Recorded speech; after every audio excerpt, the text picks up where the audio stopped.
พาผู้สร้างไปใส่นี่วันเข้าถึงพายังแผ่บ่นี่ได้เลยบ่เออเอาฟังคาเบิ่งแหละอยากได้ไปจับเบิ่งแล้วลูกน้ำฮอดเช็ดบ่แม่นได้ลูกแล้วบ่นี่นะได้แล้วบ่เอาต้มน้ำฮ้อนเลยโอ้บึกดุ้งหั่นไปเข้าไปเบิ่งเจ้าก้อยไปอะไรโอ้ได้แล้วปลาโทได้แล้วได้แล้วโอ้เอาอุ้มเจียมึงดูเป็นบ่เอาเบิ่งแก้วค่อยได้ค่อยค่อยได้โอ้ผมให้ขาปงใส่ขาก็นั่งนะฮานไฟสิให้นุ่งเลยนี่มาดินะ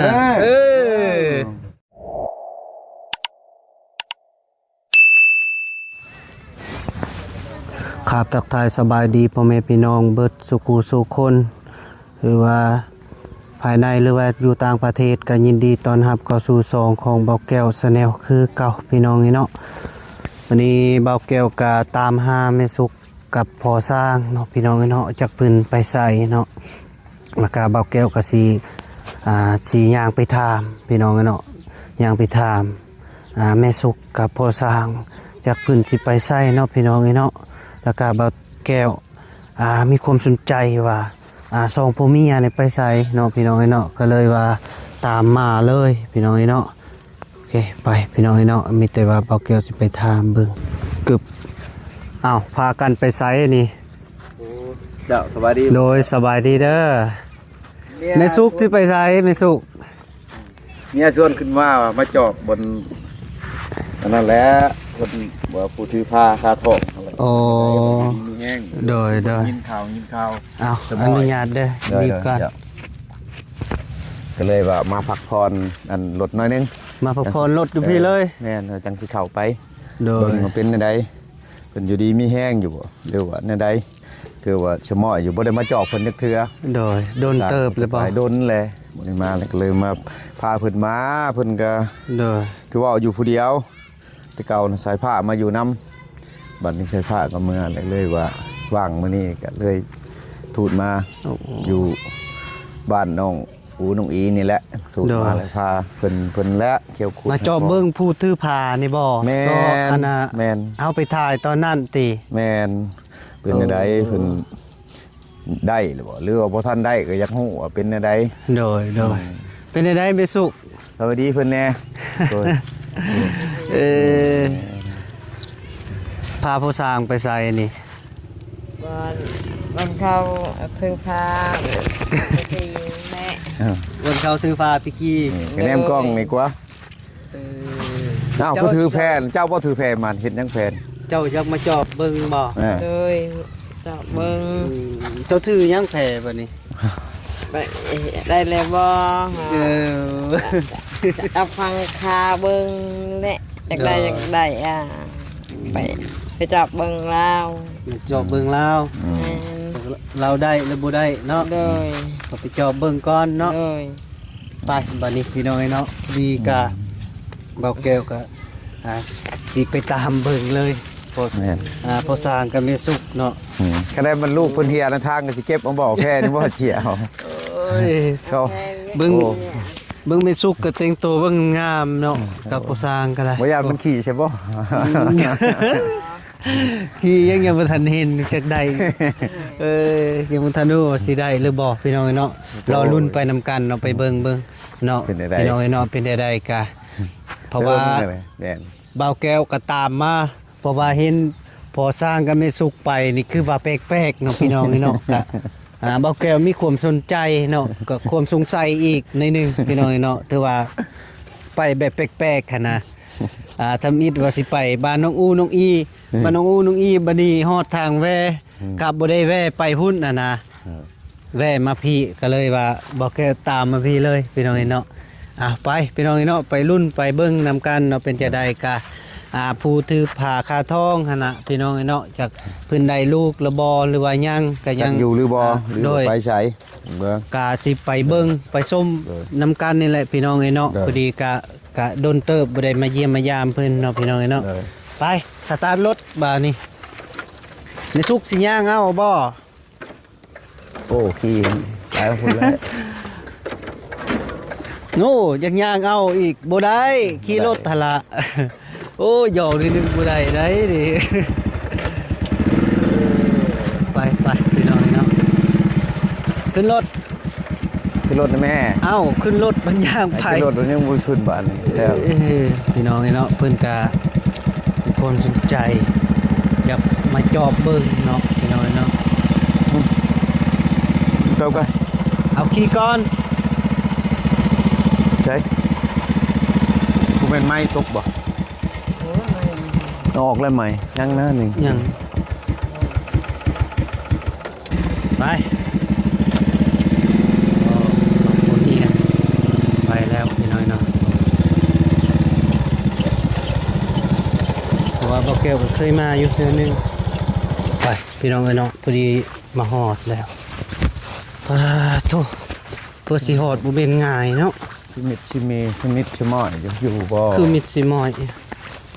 เพื่อนชาติ อยู่ ก็ บ่เนาะพี่น้องเนาะ คือสมิดชิงแอบจะอยู่บนอ้อ เอาขึ้นมางแล้วได้กระตูบทางนอกนี่เนาะ โอ้มากไปเลยได้ มางเบิดขึ้นสาว มีคนอยู่บนอ้อโอ้ยังไง อยู่บ่ แก้วได้ยินเสียงปากแล้วอยู่ได้ยังไง กินยินเสียงปากเลย ใช่ลูกชายก็นี่นะเบิ่งดูไปชกเขาไปเบิ่งดูได้ยินเสียงปากคนเห็นยัง ไป เบิ่งดู เข้าไปเบิ่งบ่ดู เบิ่งใกล้เห็นยังตำฉาดบ่หรือเฮ็ดนี่โอ้ต้มน้ำร้อนเสร็จบ่แม่นได้ลูกแล้วบ่นี่นะ ได้แล้วบ่เลยเอาต้มน้ำร้อนเลย โอ้เบิ่งดูหั่น ไปเข้าไปเบิ่งเจ้าก้อยไป อะไร โอ้ได้แล้วปลาเท่าได้แล้ว ได้แล้ว ทิ้งกันง่วย ว้าโถ ไม่ชุบดีใจเลยเจ้า โดยสบายดี เท่าบาท โถ โอ้รู้สึกแล้วตัวแม่ ได้เนาะ เทิก ได้จักเดือนแหละ หาก็ได้สองคืน ได้หาก็ได้2คืน โดย มัน อืม นางลงซุกนางลงดูเอา ขึ้นไปนั่งพุ่นแหละ คือมัน เจ้า นั่งใกล้ๆนี่บึ้งว่าจะได้ลูกนั่งบึ้งกำค้ำโอ้จะเบิ่งเฮ็ดอะไร จะได้บัดนี้ เฮ็ดอะไรโอ้เฮ็ด ขัวกำเป็นอยู่บ่ ถือแพรมาครับ เอ้าบ้านนี่ นางก็ปิดน้ำเอาพี่คือเลยเพิ่นนั่ง เนาะพี่น้อยเนาะพอดีเพิ่นได้ลูกแล้วพี่น้อยเนาะพอดีสองมื้อแล้วเนาะ2มื้อ น้ำเพิ่นมึงดูมันนี่เอาแพร สองมื้อแล้วนะ ลูกเป็นบ่อุ้มเด็กน้อย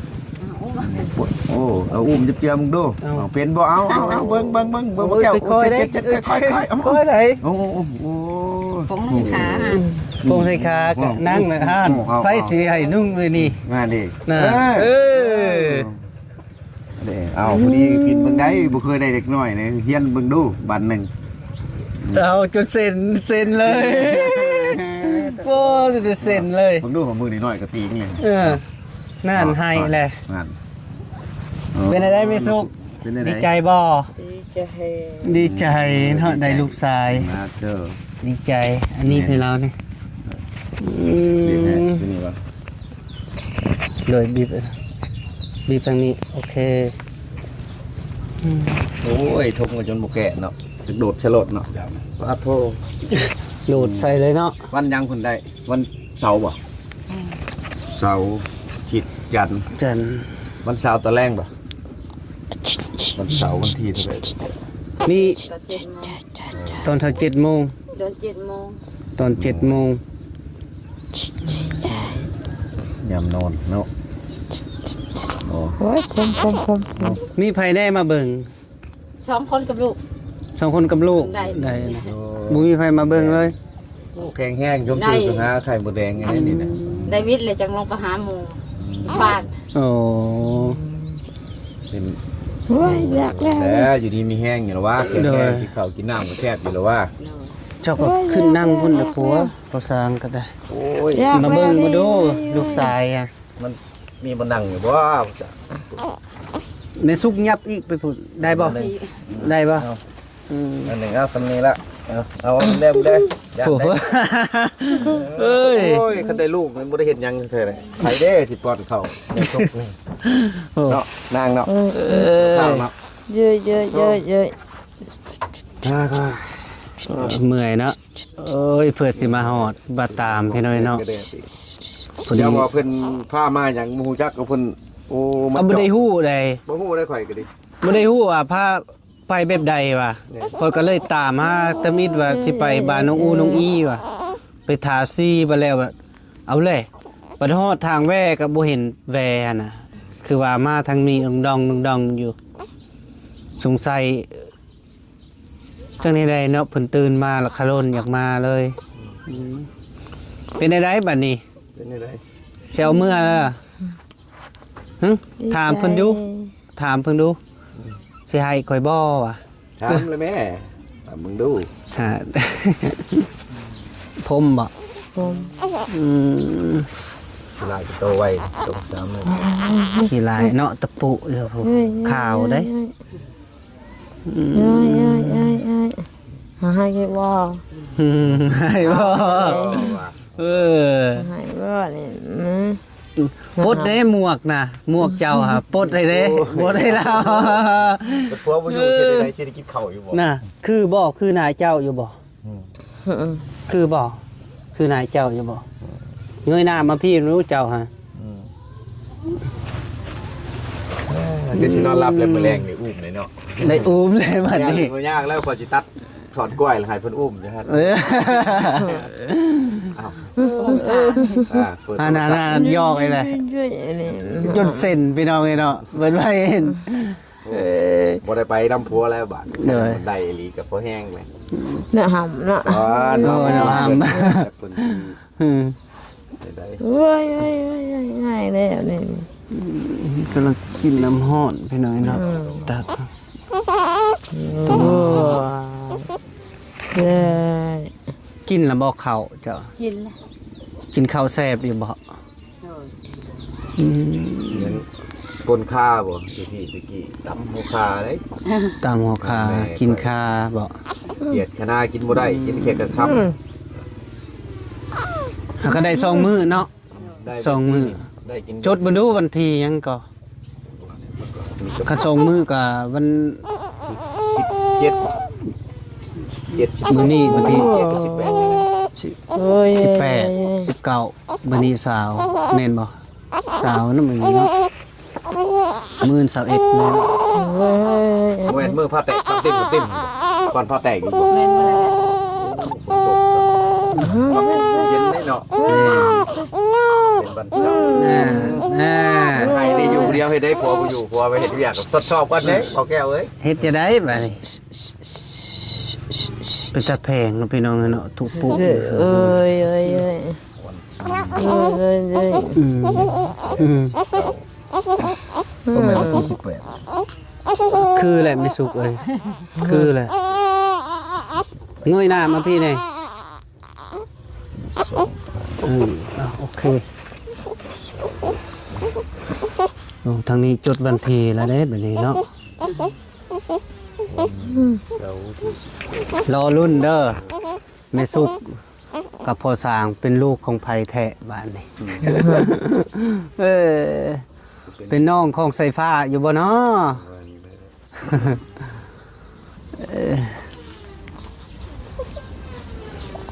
ข้าวเลยข้าวได้น้ ข้าวได้น้ำ ข้าวนี่เป็นอะไรข้าวบ่บ้านเพิ่นว่า ำ สภาได้มาเห็นเนาะ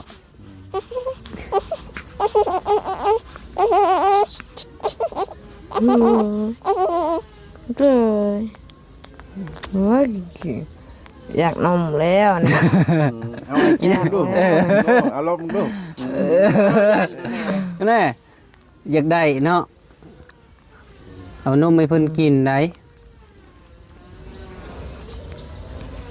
ต้องได้ซื้อนมพุ่นเนาะ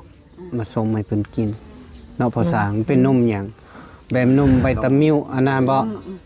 ไอคิว เบอร์สองเขา ไอคิวโตนชี เบอร์หนึ่ง มันอยู่ในระบบทั้งหลายเบิ่ง แม่ อ่านเบิ่งคุณภาพมันอีกอายุการนำใช้อีกได้การ โดย ใช้นมก็ดี บ่เฮาไป แม่ เข้าไปอันเซเว่นเฮาก็จึงอันน่ะถามผู้ขายอะแหละเด็กสำนี้กินแบบใดนะเพิ่นจะแนะนำให้ดอก ยืน เลย นู่น เดือนยังบ่แก้วเดือน4บ่เดือนเป็นเดือน5แล้วเนาะเดือน5เดือนเป็นเดือน6แล้วเนาะ เดือนสี่ยังเป็นเดือนสี่ เดือนนี้ เดือนห้าลาวซื่อ เดือน4เนาะ ๆแม่น จดไว้ซื่อๆได้พอได้ชื่อซื่อ วันที่ยัง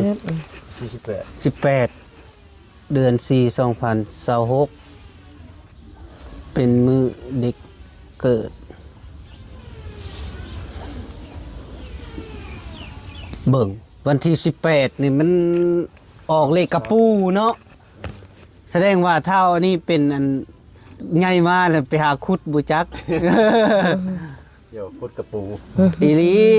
คือน้องไฟฟ้าล่ะคุดกระปูเลย เดี๋ยวแล้วอยู่นั่นไปชุกหอยคุดกระปูแหละ เออ เห็นยังคุดกิโล จิรอแล้วก็ ผัวเป็นขนุน เมนคานูนแล้วก็หาบน้ พญานาน้ำเพิ่นก็สูบเอา ำทยอยแล้วเนาะ โอ้ย ไปหาคุดกระปูแล้วก็ออกไปขาย เป็นหมูค่อยอันนี้ เป็นหมูคอยว่าแม่นบอก โอ้แม่เพิ่นจะเอาให้บ่เป็นหมูจ้ะ ถามมึงดู เอา เอา โอ้ เอาให้ บ่ได้นอนแล้วมื้อแรกเป็นแต่ว่าเราเอาหยอกก็ชื่อใดโอ้เป็นไฮลีกโอ้บ่แข็งนะ ให้ก็ดีใจแล้วแต่ ก็มีแต่โถ บ่ไม่สุก แห้งอยู่เลย บ่ไม่สุกบ่เอากระยาให้บ่แก้วเอาเองนะอืม บ่แก้วจะได้ให้บ่ อยู่อยากได้ได้ข่อย บ่ผู้ชายนี่เฮาบวชเฮียนเคียนนั่นก็อยู่ในวัดในว่าศาสนาก็ดีนั่นนึงเราฝึกซ้อมแต่ยังน้อยๆแล้วเกิดมาให้โหกันว่า โอ้ยคันไปอยู่นำแม่สุกแท้แล้วเป็นน้องของบ่าวแก้วพอดีแหละบ่าวแก้วสิใส่ตลอด เอาไปให้เพิ่นจะได้บัดเนี่ยโธ่เลยถ่ายได้2ถ่าย ยันไปอยู่นำบ่าวแก้วตลอดบ่จักกันนี่ติ เจอบทชิงเพิ่นนึงน้อยๆเต็กเฮาวางไว้สบายแล้วบ่หรือว่ามีมีหยังก็เฮาบ่โจรบ่หยังมันให้มีแต่เฮาเบิ่งพร้อมพลายคันว่าเฮาโจรเฮาชิงในยามได้บ่แก่ อืม มันลึกมือลึกตีนเพิ่นคันบ่ให้เลย โย่ ให้อุ้ม คันบ่โจรบ่ได้และลูกเนาะ เดี๋ยวบ่เฮากับมีกบเขตคือกันได้ บ่คันให้วาบก็จะบ่โจรที่จะได้สาลูกเนาะก็จะให้เพิ่นมิดแน่บ่แม่น บ่ให้ดอกลุงแม่ชุกขึ้นแม่ชุกนั่นแหละ คือไม่สุกกันแหละ ไปมาแล้วบ่กินข้าวแล้วบ่แหละพอแห้งแล้วไปไข่อยู่กับลูกแล้ว เจ้าสิป้อนข้าวเป็นอยู่อ่ะไม่สุก มันยัง เป็น เจ้า เนาะ เคยเอาลูกบ่ได้ลูก บ่เราเคยเอาหลานเนาะเจ้าเคยเอาหลานมาแต่ด้นแล้วบ่เว้าดังๆนี่กูว่าเห็นว่าได้ลูกชายก็ได้ แมน ไม่ได้ดีใจแห้งตี ดีใจ จนกระโถเส้น ได้ลูกเพิ่นลุดมือได้อีกเว้ย รุ่นมือได้บ่รูดดอกเบิ่งเราอุ้มบ่คนมาคัก ไปเอาลูกคนนึงจักเดือนซ้ำนี่บ่น้อยๆซ้ำนี่บ่ไปอยู่นํคน ซ้ำนี้แหละ จนใหญ่จักปีแหละ งามเนาะหน้าทางดังคมพี่น้องพี่น้องโอ้ บดี เนาะ ตัวช่องเดือนรถเคยเอามัน ตัว2เดือนโอ้2เดือน ช่อง ให้ สาม บอกแก้ เดื ว อน เรียกก่อน ปีหยัง 2-3 เดือน เราเพิ่นคนน้อย2เดือนเพิ่นไปเอาความหมายหั่นนะ ช่องเดือน3 เดือน ไป ไป เอา เอา ไปเอา 3-4 เดือนคนหนึ่งกันนะคนว่านี่เอาหอดมันนี่เดือนนึง เดือนหนึง ไปเย็นไปต่อไปเอาค เอา วามหมาย ต่ อี อก นะความหมายเอาลูกเป็นคน สะพอเนาะตื่นมาแล้ววุ่นวาย โอ้ย แบบนี้เนาะไม่สุก ดีใจ สินอนหลับบ่มื้อแลงนอนหลับบ่อืม ไปให้เพิ่นเอากินนมให้มันนอนสบายชาบัด ระวังได้พอสร้างนอนสิหลับแล้วเพิ่นละเมอได้อุ้มลูกว้าแล้วได้ เดี๋ยวว่าได้อุ้มผัวเนาะโอ้โหบ่แห้งอีกแล้วเดี๋ยวมันนอนเตียงของพ่อมพ่ออยู่ทางกลางเพิ่นนี่ก็ชายผ้าทั้งนี้ก็แม่ข่อยว่าจักสิพลิกทางใดเด้ น้ำกินบ่นี่เราต้ม เอาในไสนี่ น้องอีกบ่ สาม น้ำเจือง นั่นเขาฝากหามาให้ ลูกจะไปโรงเรียนบ่ ได้ยินผลเครื่องลงไปฉีดผลหมื่นเลย อืมมีบุญบ่ คนต้องขึ้นฝาก อ้าวยังเราขึ้นได้ครับยังเราขึ้นพระได้ผมพอ เอ้ายังบ่คือว่า 7 มื้อก็ว่าไปนี่อยู่แถวบ้านนอกเฮา7 มื้ออยู่ในเมืองเพิ่นว่ากำหนดให้มีแต่3 มื้อ ชามื้อวันที่16ต้องเอาขึ้น มันมีกำหนดแต่บ้านนอกเฮามันบ่ทันได้บ่แตกต่างกับระยะอันนั้นผู้ดำหน้านี่แหละเพิ่นว่าเดือน6ให้ตกกะบางเทื่อฮอดเดือน7เดือน8ยังตกคือเก่าคันบ่อื่นแล้วบิดเดือน6แล้วเขาบ่ตกไปมันก็บ่ได้ตามคุณภาพเขาเบิดโมงน้ำท่วมตายเขาก็บ่ได้ดำเขาก็ยาแบบนั้นได้บ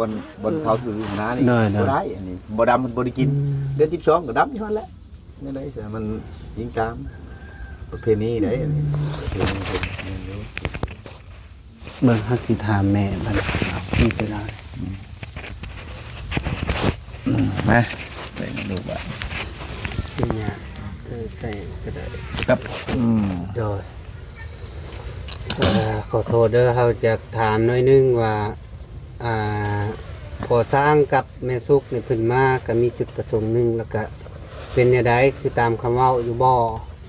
หน่อย บ่ได้เปลี่ยนติ ไม่ได้เปลี่ยนเลย บ่ได้เปลี่ยนเนาะแต่ว่าก็จริงใจว่าสิให้เพิ่นผูกแขนเอามือเลี้ยงบ่หรือว่าใด เพิ่นผูกแขนเอามาเลี้ยงซอย ๆมือเลี้ยงซอยเนาะดีแล้ว มันหลายได้อยู่นี่ก็ หลาย มันบ่มีบางผักบางเช้าเลยนี่ก็ถ้าเจ้าก็ไล่หนึ่งอยู่ที่บ้านนี่ โอ้บ้านนี้เขาเจ้ามาลัยนี่บ่ หน่อย ขึ้นมากเด้เห็นขึ้นมากอนามัยเลย อืม สมมุติว่ามากของตัวนี้สิเป็นยังสิใช้บ้าน ขอน้ำข้าเจ้าดูนะทายนาพวก โอ้ ขออยู่ สิลงอยู่ไหหน้า หน่อย สิปลุกกระตุบอยู่ไหหน้า หน่อย สิมีไม้มีตอกบ่มัน ไม้เก่าน้ำมันนี่เลยน้ำเก ไม้เก่านี้ หน่อย สิได้มางเที่ยงนี่บ่ มั่งนี่นะ นั่นก็ตู้จักสิได้ทำได้ โอ้ได้นี่นะเป็น ได้ ลายอยู่ ได้อยู่ โอ้คันมีไม้แบบนี้ก็คันคอน้ำเพิ่นจักไห้หนึงนี่เนาะก็ได้อยู่ ขอยก ได้อยู่ขอคันมาหามีเงินมีคำขอน้ำเพิ่นต่อหน้าไปก็ได้อยู่เพิ่นกับปันให้อยู่หวังอยู่เจ้าเป็นของเองเลยนะ โดย อืม บนที่ไปขออยู่นี่ได้ อยู่ทั้งพี่บ่ เด้ให้นาพาของเฮียนไปนี่ โอ้ แสดงว่าอันนั้นเมื่อวานนี่เพิ่นมาไล่นี่ หน่อย ไล่นี่ก็เฮ็ดจะได้สาลูกปัญญาอ่อนเนาะ ยึดกรรมหมดแล้วเนาะ แม่น มันจะได้เสร็จ คันว่าตกลงให้เพิ่นเมื่อเลี้ยงซอยแล้วก็เขาบ่ได้ยากในเรื่องนี้เนาะ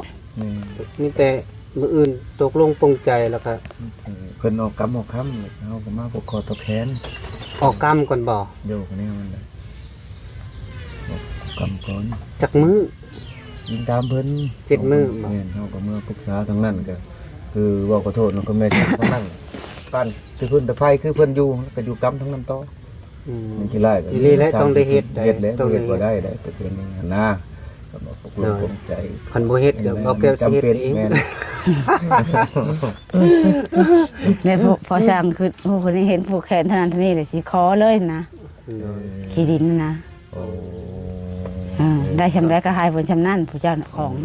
ก็แล้วแต่ก็ปรึกษาก่อนเพิ่นสิว่าแนวใดซ้ำอันน่ะให้หนึงอันน่ะตามมาเฮ็ดกับ ให้หนึ่งก็4-5 หมื่นสิบ่ได้บ่ 4-5มื้อ ขอน้ำหมูนะมันบนอื่นอยู่แพ้ก็บ่ถึกนะคือสายทางนี่เขาขายมาเลย 4-5มื้อไหลมื้อนึงเท่าไหร่ 7 บาท 18ล้านได้อยู่ มื้อนึงก็8 ล้านปลายแล้วนะ บ่ฮอด ฮอดเลย มื้อนึงก็6ล้านปลาย 6 ล้าน 8เนาะ 6ล้าน8คันว่ามื้อนึงก็พอจะสู้อยู่เนาะ ก็นั่นรู้เพิ่นว่าเพิ่นดินเนาะ เลย หมดสำนั้นก็50,000ก็ดาวไว้ใช้อยู่ หากว่าน้ำพระเจ้าก็สิได้อยู่ดอกนะเฮาว่าเอาแล้วขอแล้วเฮาบ่มีพินาพินัยอีก โดย คนเบิ่งกันก็ดีเราก็ได้บุญตอนนี้ได้เงินมากก็ทองน้ำกันสิมีโอกาสอยู่ เลยนี่ยังก็เมื่อปรึกษาทาง ชุมเฮา พ่อแม่เพิ่นแหละแล้วก็เฮ็ดเป็นจะได้ แม่นเฮา เพิ่น ก็ เว้าผู้เดียวก็ โดย เพิ่นตกลงบ่หรือว่าเป็นอะไรเพิ่นก็ มาถึง ก็ก็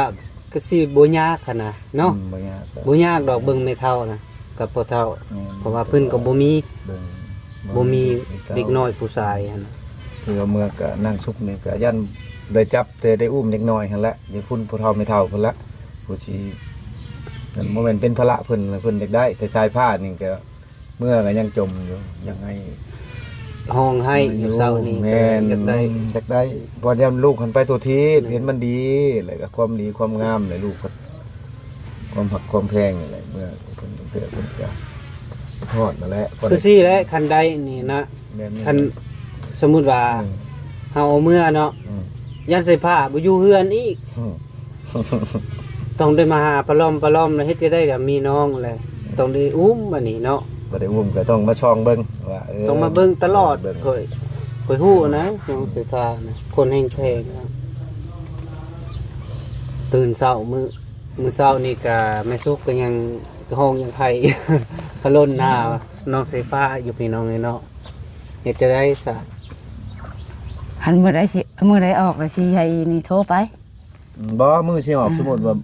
มื้ออื่นนี่สิออก เออ ต้องประสานชุมเฮาก่อน เออ เอามื้อนั้นอันนี้เฮาวันนั้นก่อนหลัง บอก จาก ประสาทกับมันกะโฮดทางบ้านติ ก็นั่นแหละก็ ก็บอก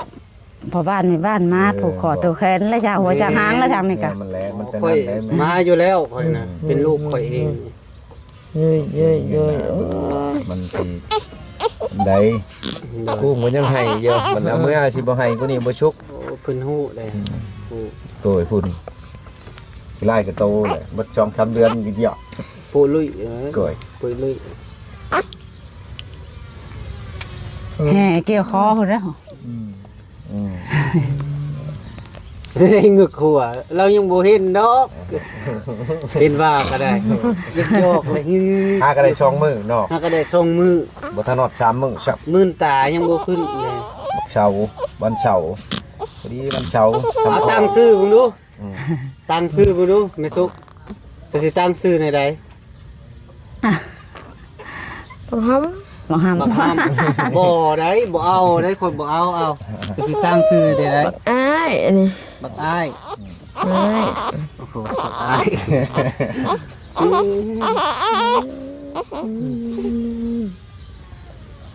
FC เด้อเขาสิตั้งชื่อเพิ่น ครับ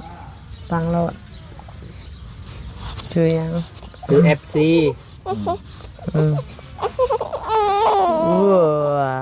ว่านี่ยัง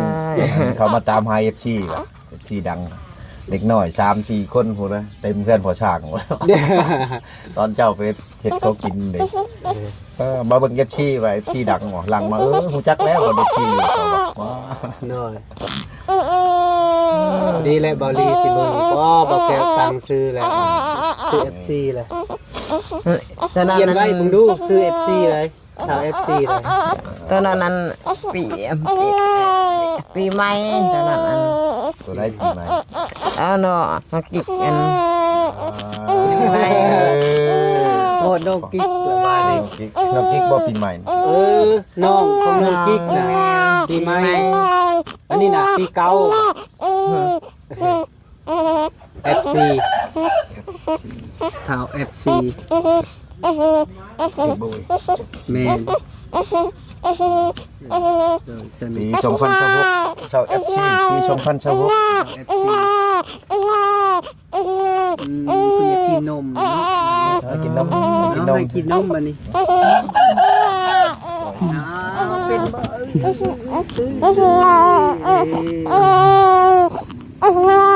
ทำ FC อย่าให้ลูก มันก็จะ เพิ่นเอ้าพี่น้องเอ้ยเนาะพอดีมาเบิ่งก็เพิ่นออกมาแล้วพี่น้องเนาะเท่า FC เพิ่นเด้พ่อกับแม่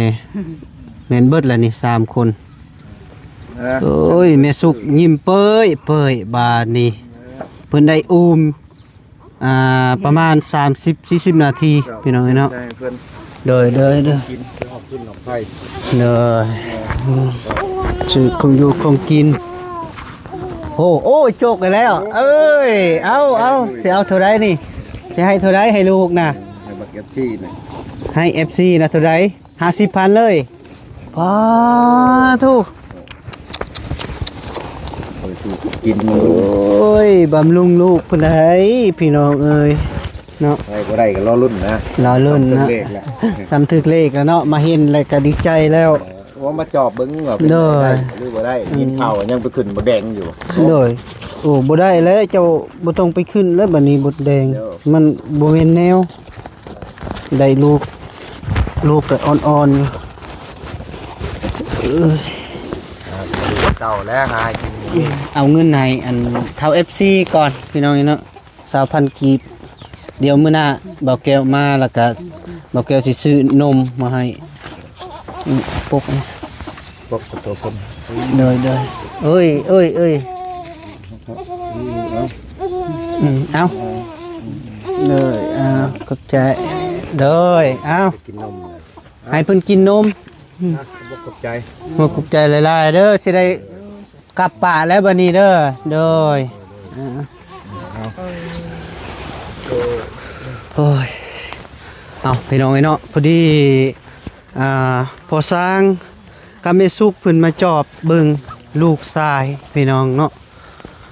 แต่ว่าเพิ่นเกิดมาแล้วพี่น้องเนาะพอดีสองมื้อเนาะเพิ่นเกิดมาวันที่18เนาะพี่น้องเนาะวันที่18เดือน4 2026น้อยเนาะพอดีเพิ่นมาเบิ่งกะเพิ่นเกิดมาแล้วแม่สุกก็ดีใจพี่น้องเนาะจนอุ้มกระโตเส้นดทอดพี่น้องเนาะโอ้ยแม่สุกดีใจแฮงพี่น้องเนาะเอาคลิปนี้ก็บ่าวแก้วก็อำลาก่อนเด้อพี่น้องเนาะขออยู่ดีมีแฮงสุขภาพเข้มแข็งอย่าเจ็บอย่าจนอย่าขาดอย่าโซนโศกบ้านร่ำรวยปีใหม่ปีนี้ก็มีแต่คนฮักคนแพงเด้อพี่น้องเด้ออยู่มันคนยืนตลอดปีตลอดไปโดยบายบาย